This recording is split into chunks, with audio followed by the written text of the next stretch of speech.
Hello everyone, welcome to your YouTube channel banking with her. आज मैं आप सभी के साथ क्वांट सेक्शन को कैसे अटेम्प्ट करना चाहिए उसकी स्ट्रेटेजी शेयर करूंगी, जिससे आपका स्कोर इम्प्रूव होगा मॉक में भी और फाइनल एग्ज़ाम्स में भी। ये कुछ स्टेप हैं जिनको आपको फॉलो करना है स्कोर्स की इम्प्रूवमेंट के लिए। फर्स्ट जो स्टेप है कि एक प्रॉपर सीक्वेंस के साथ क्वेश्चंस को अटेम्प्ट करिए। ऐसे नहीं कि क्वांट का सेक्शन खुला, जो क्वेश्चन आया सामने आपको लगा कि आपसे हो जाएगा एंड आप उसको डायरेक्टली करना स्टार्ट कर देते हैं। नहीं, सबसे पहले ढूंढिए कि उसमें सिंप्लीफिकेशन के क्वेश्चंस कहाँ पे हैं। Then move to quadratic equation, then to the number series and then DI and then arithmetic section. जब आप सीरीज़ करते हैं तो आपको ध्यान रखना है कि सीरीज़ है कैसी। रॉन्ग सीरीज़ जो होती हैं वो थोड़ी टफ़ होती हैं as compare to missing number series. तो अगर आपसे वो एक बार में बन रही है तो ठीक है, अदरवाइज़ उसको स्किप करिए। आप वो एक नंबर कहीं ना कहीं अर्थमेटिक में या डीआई में गेन कर लेंगे अगर उस क्वेश्चन को आप एक बार छोड़ देते हैं तो। और कई बार ऐसा होता है कि उस टाइम पे नहीं हो रहा, बाद में सॉल्व करने लगते हैं थोड़े टाइम बाद, तो वो क्वेश्चन सॉल्व हो जाता है। सो जितना जल्दी हो सकता है स्किप टू नेक्स्ट क्वेश्चन।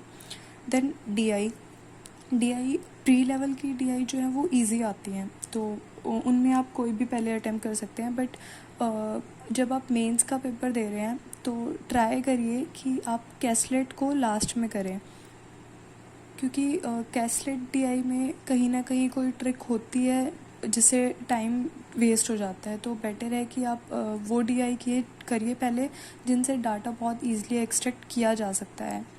वहाँ पे कोई ये नहीं पूछेगा कि आपने कौन सा क्वेश्चन करके नंबर लिए, आपका नंबर लेना मैटर करता है। सो नेक्स्ट स्टेप जो है कि आप इस टूल को यूज़ करिए। वहाँ पे एक ऑप्शन होता है ना, मार्क द क्वेश्चन, वो यूज़ करना है हमें। और यूज़ कैसे करना है, जब हम सिंप्लीफिकेशन के क्वेश्चन को, क्वाड्रेटिक इक्वेशन के क्वेश्चंस को ढूंढ रहे होते हैं ना, तो क्वेश्चन से गो थ्रू हो रहे हैं। अब बीच में ना कुछ क्वेश्चंस ऐसे आते हैं जो इजी होते हैं, जिन्हें हम अटेम्प्ट कर सकते हैं। बीच में कहीं डीआई दिखती है तो आप उसके फर्स्ट क्वेश्चन को मार्क कर सकते हैं। इससे क्या होगा कि जब आप ये क्वेश्चन कर लेंगे ना, और जब इन पे आना होगा तो टाइम वेस्ट नहीं होगा फिर से क्वेश्चंस को ढूंढने में। बीच में अर्थमेटिक के क्वेश्चंस भी है ना, क्योंकि तो बार बार इतना टाइम है भी नहीं कि फिर से गो थ्रू हो सके। So please try to use this. And ऐसा नहीं है कि आप इसको डायरेक्टली एग्ज़ाम में यूज़ कर लेंगे और आप मॉक में विदाउट प्रैक्टिस चल रहे हैं। जब तक आप चीज़ों की प्रैक्टिस मॉक टेस्ट में नहीं स्टार्ट करेंगे, आप उसको डायरेक्टली एग्ज़ाम में इम्प्लीमेंट नहीं कर सकते हैं। ये बात आपको हमेशा माइंड में रखनी है। थर्ड थिंग इज़ कि किसी भी क्वेश्चन पे टाइम वेस्ट मत करिए, चाहे वो क्वेश्चन कोई भी हो। एक बार ट्राई किया, 2 बार ट्राई किया, नहीं हुआ, स्किप कर दिया, move to next question.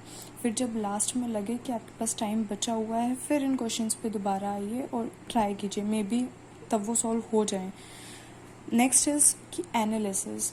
This is the most important thing in a mock. आपको हर क्वेश्चन पे ध्यान देना है, चाहे वो आपने अटेम्प्ट किया था या नहीं अटेम्प्ट किया था या गलत हो गया था। क्योंकि कई बार होता है कि हम ये सोचते हैं कि हम सिर्फ अनअटेम्प्ट क्वेश्चंस को और जो हमारे रॉन्ग हुए थे सिर्फ उनको देख लेंगे। बट ये भी तो देखना होता है ना कि जो हमने अटेम्प्ट किए हैं क्वेश्चंस, वो कितने टाइम में हमने अटेम्प्ट किए हैं। अगर उन क्वेश्चंस पे हम ज़्यादा टाइम दे रहे हैं तो मतलब इसीलिए हमारे पास कुछ क्वेश्चन हम रह गए थे जिनको हम कर नहीं पाए थे। अगर आप इन सब एडवाइसेस को फॉलो करते हैं, इम्प्लीमेंट करते हैं मॉक टेस्ट में, तो आपको धीरे धीरे अपने स्कोर में इम्प्रूवमेंट दिखेगी। अगर आपको वीडियो हेल्पफुल लगता है, do like, share and subscribe and follow for more informational and helpful videos. Thank you.